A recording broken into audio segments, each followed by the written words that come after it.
baagamuuntada in ay shaqeystaan because qofka aad wax ka sugaysiin ama xawaalada aad ka sugaysiin in wax soo dhigo waa qof asagaba ceer la siiyo oo shaqeynaynin marka qofka bini'aadanka dhididkiisa hadduu cuno waqti alaala waqtigu rabo lacagtiisa isticmaali karaa laakiin qof asagaba ceer qaadanayo dibadaha ku nool haddii aad dhahdo ii soo dir $100 ama $200 run ahaantii horumar kuma gaaraysid laakiin qofka bini'aadanka waxaa fiican dhididkiisa inuu cuno ilaahayna wuxuu jecel yahay qofka dhididkiisa cuno لكن ما شاء الله عنق آد وفي عنو ونكسن واي عادي هن أو جعل إنه هرمر جار مستقبل ونكسن وياش لكن قرب ما هيستو واتها قراء إنه يهجرمه أوقاتي قراء إنه يهاي بالشان بشكوه الرئيس أوقات إنه قراء يهاي وان أركعت أسوق بوجك وده وحيقول ده كان مركا إيره وبحولي في صومالي كم صارين وحنجعله هو ده هنا في صومالي نقص صار مركز كده بأيدين كينا وده يدو إلى هيرة واقرتي maxaad ku dhiirigelinaysaa dhalinyarada noociisa kale wallahi dhalinyarada noociisa kale oo yaani wadanka burburay dhashay kadib waxaan ku dhiirigelin lahaa asagoo kale inay noqdaan oo intay shuftay iyo waxaas iyo dad xun noqon lahaayeen ay noqdaan dad mustaqbalkooda iyo ay tiinkooda ka taliyaan insha Allah ilaa idinkiis isaga hab dhaqankiisa ka waran inta ka taqaan wallahi waa wiil wadaad oo ma sha Allah oo xalaal quudata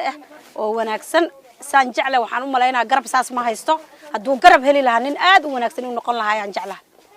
waxyaabaha gada maxaa kamid ah waxyaalaha gada waa sambuuska kale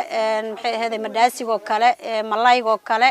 uu gada oo saafi hadan aad u wanaagsan sidee u aragtaa qof dhan oo qoraa ah oo buug dhan soo saaray hadan inuu sambuus la ahaado waaye hadda waxaan u arkaa ma haysto wax hadda uu si weyn oo yaani lacag aad u si badan ma haysto waxna uu si rabaa hamigiisa meel sarsare inuu sii gaaro kuwa sabab fast hore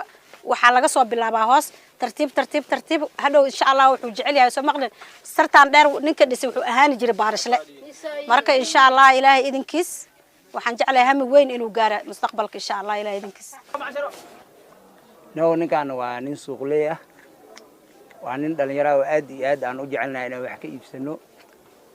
qadeeda xataa baalka iyo sheegeen waa iska dhaafna xaafadaha ka imaado waa faanta Soomaa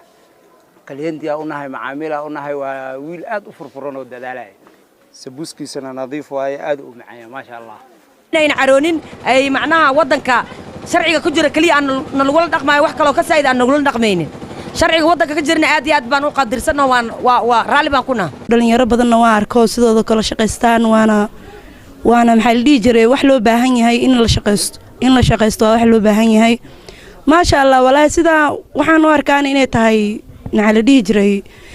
إنها تهاي يعني شقة يعني هرت قف كستو مركو شقينا وإنه هرت ما هن شقوين أو كشقيه قف كستو نلاش هير كهير لو جاره